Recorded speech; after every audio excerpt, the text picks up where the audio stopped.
Hello beautiful people, my name is Vendi and today I'm going to be bringing you the weather book tag. This tag was originally created by Bookish Hamster, whose video I'll have linked in the description box below, and I was tagged by Hannah at Hannah Books and Other Things like 2 months ago.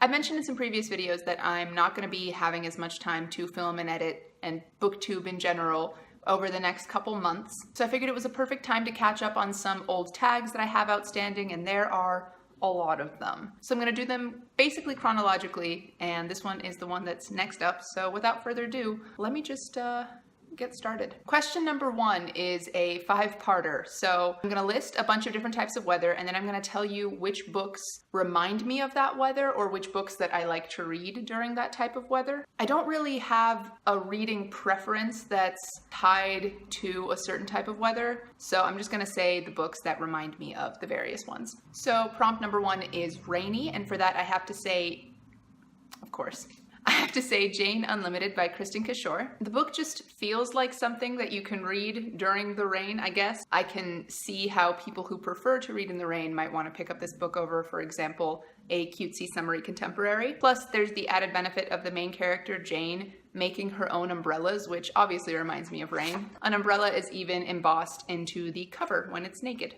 Prompt number 2 is Hot and Sunny, and for that I have to say basically anything that Rick Riordan has ever written. I know that Hot and Sunny generally reminds people of the beach and that reminds people of contemporaries, but I don't really read too many contemporaries, so what I prefer to read when the weather is sort of making it harder for me to sit down and just concentrate on a book is something middle grade and quick and easy to read and funny, and I feel like Rick Riordan checks all of those boxes, plus it's fantasy. I'm pretty sure mythological retellings fall under the realm of fantasy, so I'm going to call it fantasy, but I'm not sure. If you have a better genre qualifier for these books, please let me know. Prompt number 3 is snowy, and the books that snowy weather reminds me of are twofold. They are the Harry Potter series, probably for obvious reasons, and also just about any book of fairy tales ever. There's something about the holiday season and snow that just reminds me of the Fae more than autumn does for whatever reason. Maybe it's because in the winter things are dying out and there is the potential for rebirth of spring, but you feel like it's not quite there yet, so you're not sure if it's going to happen. The entire season of winter kind of feels like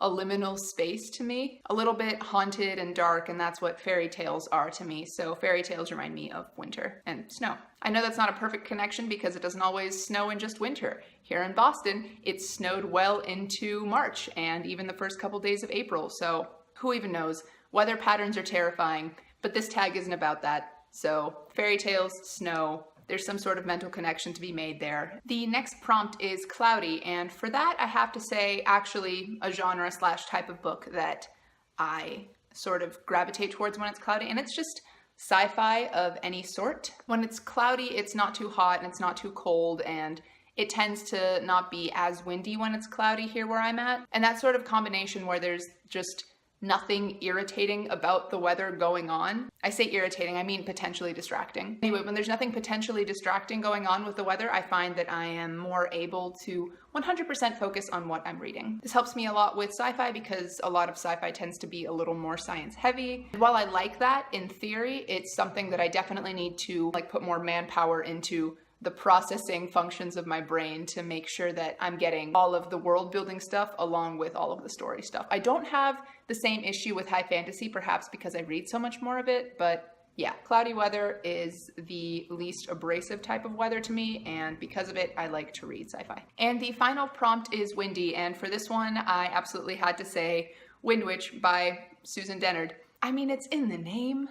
I couldn't not think of Wind Witch when I heard the prompt windy, and I'm sure that I could come up with a different answer if I thought about it, but I haven't talked about Truth Witch in a while. It was high time, I think, to bring up something from that series for me because it's one of my favorites of all time. That was a pretty long question number 1, but we're about to move on to question number 2. What is your favorite weather of all time? I am not partial to any one type of weather. I think they all have their drawbacks and affordances. I tend to have a hard time when the weather is stuck in one way for too long. So if it's too hot and sunny for too long, I fatigue really easily, I get really restless, and I want to not be doing things for an extended period of time. I get lazy and it becomes harder to finish tasks when it's overly sunny for too long. If it's overly cloudy and snowy and dark and grim for too long, I get really profoundly sad. This especially happens during the winter time. Plus there's just the environmental impact of having weather be one way for too long, like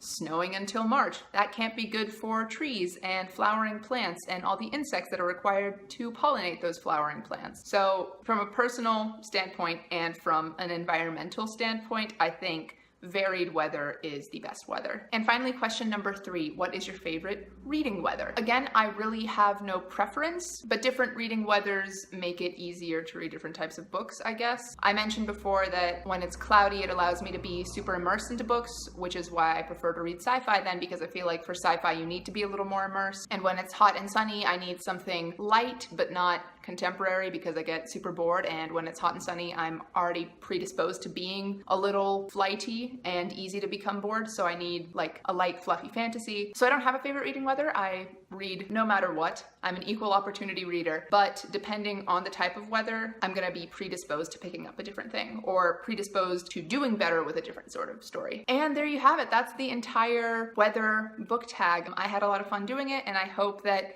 you 4 lovely ladies who I've tagged in the description box down below also have fun doing it. If you want to do this tag and I haven't tagged you, feel free to do it anyway. I tag you as like a blanket tag. Thank you guys so much for watching. If you liked this video, please give it a thumbs up. And if you like me, maybe consider subscribing to this channel. That's all I have for you today, and I will see you guys next time. Goodbye.